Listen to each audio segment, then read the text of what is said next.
우리에게 주시는 하나님의 말씀은 아가서 7장 11절로 8장 4절의 말씀입니다.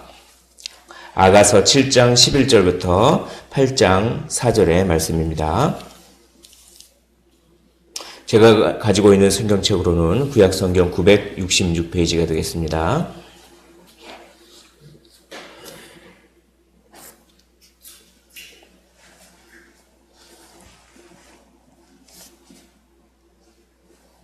아가서 7장 11절로 8장 4절 우리 다 찾으신 줄로 알고 한 절씩 교독을 하시고 마지막 절 함께 읽도록 하겠습니다. 내 사랑하는 자야, 우리가 함께 들러가서 동네에서 유숙하자.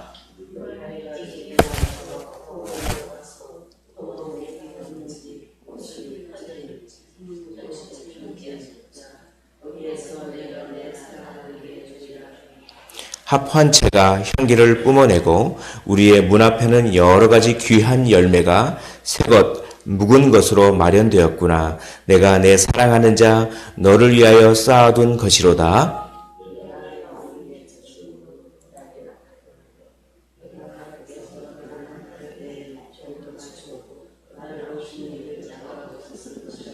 내가 너를 이끌어 내 어머니 집에 드리고 내게서 교훈을 받았으리라. 나는 향기로운 술 곧 석류즙으로 내게 마시게 하겠고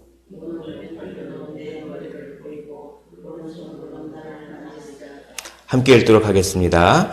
예루살렘 딸들아, 내가 너희에게 부탁한다. 내 사랑하는 자가 원하기 전에는 흔들지 말며 깨우지 말지니라. 아멘. 예, 오늘 아가서 말씀은 이제 내 사랑하는 자가 함께 내 사랑하는 자와 함께 이렇게 사랑을 더 친밀하게 나누고 싶다라고 하는 그런 소원으로 시작이 됩니다. 11절을 보시면 내 사랑하는 자야 라고 합니다. 이것은 신부가 신랑에게 이렇게 부르는 것입니다. 내 사랑하는 자야 라고 하는데 이 내 사랑하는 자야 라고 하기까지 신랑 대신 우리 주님께서 신부에게 그렇게 사랑 고백을 하시고 신부를 귀하게 여기는 신랑이 신부에게 그렇게 귀하게 여기고 사랑을 고백하는 그 장면이 먼저 나옵니다. 우리 7절 보시면 7절 4절과 5절을 한번 보십시오. 7장 4절과 5절입니다. 7장 4절에 이렇게 되어 있습니다. 목은 상아 망대 같구나. 눈은 헤스본 바드랏빛 문 곁에 있는 연못 같고 코는 다메섹을 향한 레바논 망대 같구나. 머리는 갈멜산 같고 드리운 머리털은 자줏빛이 있으니 왕이 그 머리카락에 매이었구나. 이렇게 신랑이 먼저 신부에게 사랑 고백을 하는 것입니다. 여기 보면 단순히 외모가 예쁘다라고 이렇게 고백하는 것이 아니라 참 귀하다라고 합니다. 사랑은 단순히 어떤 외모적인 아름다움을 추구하는 것이 아니라 사랑은 참 귀하다, 귀하게 여기는 것이 바로 사랑의 가장 큰 점인 것입니다. 여기 보면 목은 상아망대 같구나 라고 이 고대 사회에서 상아는 굉장히 귀한 것입니다. 그러니까 단순히 외모가 아름다울 뿐만 아니라 당신은 참 귀한 존재요. 당신은 참 귀한 존재요. 이런 뜻입니다. 또 코는 다메섹을 향한 레바논 망대 같구나. 이 다메섹이라고 하는 도시는 그 고대 사회에서 굉장히 중요한 도시입니다. 그 중요한 도시를 향한 망대같이 코가 오똑하게 아주 잘 서 있구나. 이것은 외모를 칭찬하는 외모가 코가 오똑하구나 라고 하면서 외모를 칭찬하는 것뿐만 아니라 아주 중요한 다메섹이라고 하는 도시를 가르치면서 당신은 참 중요한 사람입니다. 당신은 상아처럼 아주 귀한 존재입니다. 당신은 다메섹처럼 중요한 존재이군요. 라고 하면서 그렇게 귀하게 여겨주는 것입니다. 우리가 이 사랑이 유지되기 위해서는 단순히 겉모습만 바라보는 것이 아니라 사랑이 유지되고 사랑이 계속 지속되기 위해서는 귀한 존재군요. 당신은 참 귀하고 당신은 참 중요한 사람입니다. 라고 이렇게 얘기할 때 그 사랑이 계속해서 유지가 될 뿐만 아니라 세월이 가면 갈수록 사랑이 더 풍성해지는 비결은 이렇게 귀히 여겨주는 그런 마음입니다. 그런데 여기서 신랑은 바로 우리 주님을 상징합니다. 우리 주님께서 우리에게 너는 참 귀한 존재다. 우리는 늘 죄를 짓고 우리를 늘 연약하고 우리는 주님을 배반할 때가 너무나 많지만 그러나 한결같이 우리 주님께서는 우리에게 이렇게 말씀해 주시는 것입니다. 너는 참 중요하구나. 너는 나에게 있어서 가장 중요한 존재다. 너는 상아처럼 아주 귀한 존재구나 라고 우리 주님께서 늘 불러주십니다. 그것을 딱 기억하는 것입니다. 그것을 신부가 딱 기억하자 사랑의 마음이, 신랑에 대한 사랑의 마음이 막 샘솟는. 그래서 오늘 본문 11절에 내 사랑하는 자야, 내 사랑하는 신랑, 내 사랑하는 주님 이렇게 읽을 수도 있겠습니다. 내 사랑하는 자야, 우리가 함께 들러가서 동네에서 유숙하자, 한번 놀러 갑시다 이런 얘기입니다. 우리가 놀러 가서 포도원으로 한번 놀러 갑시다. 12절 우리가 일찍이 일어나서 포도원으로 가서 포도움이 돋았는지 꽃들이 퍼졌는지 석류꽃이 피었는지 한번 가서 보자. 가서 보십시오. 가서 보고 거기서 내가 내 사랑을 내게 주리라. 우리가 한번 놀러 가십시다. 그래서 거기서 내가 당신께 내 사랑을 다 드리겠습니다. 이렇게 신랑이 그렇게 당신은 참 중요한 사람이고 당신은 참 존귀한 사람입니다. 라고 하니까 신부가 감동을 받아서 우리 한번 놀러 갑시다. 내가 거기서 내 사랑을 전부 당신께 드리겠습니다. 이렇게 고백합니다. 그러니까 이것은 우리 주님께서 너는 내게 참 귀한 존재다. 라고 하니까 우리가 우리 주님의 사랑을 그렇게 기억하고 주님, 제가 저의 전부를 다 주님께 드리겠습니다. 라고 하면서 주님께 헌신하고 주님께 사랑을 고백하는 이 삶을 우리가 살아야 함을 오늘 본문이 이야기하고 있는 것입니다. 여기 12절을 보면 12절 마지막 절에 보십시오. 12절 마지막 절에 보면 석류꽃이 피었는지 보자. 거기서 내가 내 사랑을 내게 주리라 라고 할 때 내가 내 사랑을, 이 복수입니다. 복수를 단수로 번역해 놨는데 그러니까 이렇게 얘기할 수가 있습니다. 내가 나의 사랑들을 당신에게 드리겠습니다. 라고 복수로 되어 있습니다. 이것이 무엇이냐면, 주님, 제가 이것도 해드리겠습니다. 제가 저것도 해드리겠습니다. 제가 이것도 해드리겠습니다. 제가 이것도 해드리겠습니다.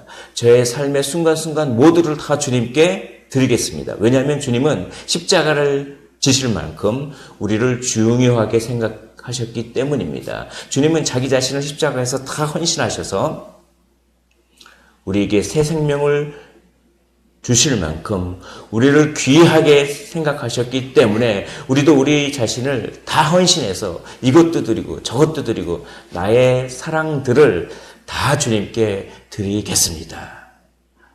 라고 이렇게 고백하고 있는 것입니다. 그리고 나서 기억을 쫙 합니다. 그리고 나서 그렇게 놀러 가서 참 당신하고 처음 만날 때부터 시작해서 이 신혼살림 차릴 때 어땠는지 그걸 쫙 기억하는 거예요. 그러니까 사랑이 계속 샘솟는 것입니다. 그 기억이 8장 1절부터 4절까지 쭉 나옵니다. 보십시오. 8장 1절에 보면 내가 내 어머니의 젖을 먹은 오라비 같았더라면 내가 밖에서 너를 만날 때에 입을 맞추어도 나를 업신여길 자가 없었을 것이다. 이것은 뭐냐면 첫 만남입니다. 결혼하기 전에 데이트할 때 너무나 보고 싶어서 차라리 당신이 내 오빠였으면 좋겠다. 내 오빠였으면 나랑 함께 항상 있을 것 아니겠느냐라고 하면서 그렇게 그 만남을 그리워했던 때도 있었죠. 라고 하면서 이렇게 회상하는 것입니다. 놀러 가서 그렇게 된 것입니다. 그렇게. 그런 다음에 이제 신혼 첫날 밤을 기억합니다. 8장 2절. 내가 너를 이끌어 내 어머니 집 그러니까 신부의 집에서 신혼방을 차립니다. 이스라엘에는. 내 어머니 집에 드리고 내게서 교훈을 받았으리라. 나는 향기로운 술 곧 석류즙으로 내게 마시게 하겠고. 신혼집에서 첫날 밤을 또 이렇게 고백합니다. 기억합니다. 8장 3절 너는 왼팔로 내 머리를 고이고 오른손으로는 나를 안았으리라 라고 이렇게 그때 우리가 그랬죠. 우리가 천만남 때 이렇게 설레고 우리가 결혼해서 이렇게 신혼밤을 보내고 이렇게 우리의 사랑은 이랬었죠 하면서 기억하라는 것입니다. 우리도 우리 구주 예수 그리스도를 처음 만난 첫사랑의 경험이 있을 것입니다. 그것을 어떻게 합니까? 기억하라는 것입니다. 그것을 기억하지 않고 다 까먹어버리면 그냥 세상 염려, 걱정, 근심과 세상에서 뭐 할지 그런 것들 생각하느라고 세상을 두려워하느라고 우리 주님께서 우리에게 주신 우리를 중요하다고 말씀하시고 우리를 귀하다고 말씀하시고 지금도 그렇게 말씀하시는 우리 주님의 그 첫사랑을 잃어버린다면 침체기가 옵니다. 사랑의 침체기가 옵니다. 그런데 오늘 아가서에서 이렇게 기억하는 것입니다. 우리가 그랬었죠, 저랬었죠 라고 하면서 그렇게 기억하니까 어떻게 합니까? 사랑이 계속해서 이렇게 샘솟는 그런 것입니다. 그래서 4절 보시면 예루살렘 딸들아 내가 너희에게 부탁한다. 내 사랑하는 자가 원하기 전에는 흔들지 말며 깨우지 말지니라 라고 이야기하는 것입니다. 그렇게 사랑이 막 샘솟으니까 우리가 원할 때까지는 깨우지 말라. 방해하지 말라. 우리 주님과 기도 가운데 친밀한 사랑을 나눠보시고 경험해 보셨습니까? 아마 여기 나오신 분들은 새벽 기도 나올 정도니까 그렇게 경험을 해보셨을 것입니다. 그래서 그 주님과의 교제가 너무나 좋고 그러니까 방해를 받고 싶지 않은 것입니다. 제발 깨우지 말아달라고 할 정도로 주님과의 그 친밀한 교제를 풍성히 누리시기를 주님의 이름으로 축원합니다. 또한 이것은 뭐냐면 두 가지 뜻이 있습니다. 이것은 오래 참고 기다리라는 뜻이 있습니다. 이것은 우리의 사랑에 방해받지 않고 싶습니다라고 하는 그런 뜻도 있지만 이것은 우리가 결혼 관계로 들어가기 전까지는 함부로 선을 넘지 않겠다라고 하는 그런 뜻도 있습니다. 그러니까 이것은 옛날을 회고하면서 그렇지 우리가 결혼 데이트하면서도 서로가 서로를 잘 지켜주면서 그렇게 오래 기다렸지. 오래 기다렸으니까 사랑이 더 소중했었지. 라고 하면서 또 이 기억하는 그런 의미도 있는 것입니다. 그것은 무엇입니까? 우리가 우리 구주 예수 그리스도와 이제 주님이 재림하셔서 어린 양의 혼인잔치를 맺을 것입니다. 지금 우리는 주님과 약혼한 상태입니다. 그때 우리는 어떻게 합니까? 오래 참아야 하는 것입니다.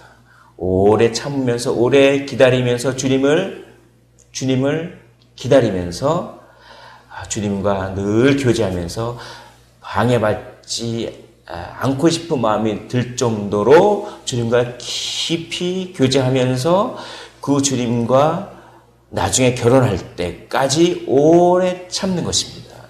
오래 참는 것입니다. 이것이 오늘 아가서가 우리에게 주는 말씀인 줄 믿습니다. 말씀을 정리하도록 하겠습니다. 우리 주님께 우리의 사랑을 다 드리십시오. 주님, 이것도 드리겠습니다. 이것도 드리겠습니다. 저것도 드리겠습니다. 왜냐하면 주님께서 우리를 가장 중요한 사람으로, 가장 존귀한 사람으로 여겨주셨고 자기 자신을 십자가에서 물과 피를 다 흘리셨기 때문입니다. 그리고 그 주님과의 첫사랑을 기억하십시오. 주님이 이렇게도 저를 사랑해 주셨고 이렇게도 저를 사랑해 주셨고 제가 간절히 이렇게 기도할 때 이렇게 응답해 주셨군요 라고 늘 기억하는 것입니다. 그리고 언제까지 그것을 기억합니까? 주님이 올 때까지 오래 참으면서 기억하되 그 친밀함을 방해받지 않을 만큼 아주 그 친밀한 사랑 가운데 그것을 늘 기억하면서 살라라고 오늘 본문이 이야기합니다. 오늘도 주님과의 그 친밀한 사랑을 누리십시오. 세상 염려, 걱정, 근심 거기에 빼앗기지 말고, 거기에 주님 사랑을 빼앗기지 말고 주님과의 친밀한 교제 가운데 거하시는 복된 삶을 사시기를 주님의 이름으로 축복을 드립니다. 기도하겠습니다. 하나님 아버지, 내 사랑하는 자야, 우리가 함께 들러가서 동네에 유숙하자. 거기서 내가 내 사랑을 내게 주리라. 이 고백이 우리의 고백이 되기를 원합니다. 주님께서 너무나도 죄 많고 연약한 우리를 가장 중요한 사람으로 생각해 주시고 자기 자신을 십자가에 다 주실 정도로 우리를 사랑해 주셨으니 우리도 우리의 모든 것들을 다 주님께 올려드리게 하여 주시옵시고 그 주님과의 첫사랑을 늘 기억하여 그 사랑 안에서 주님께 영광 돌리는 복된 하루의 삶을 살게 하여 주시옵소서. 감사를 드리며 살아계신 우리 구주 예수 그리스도 이름으로 기도하옵나이다. 아멘.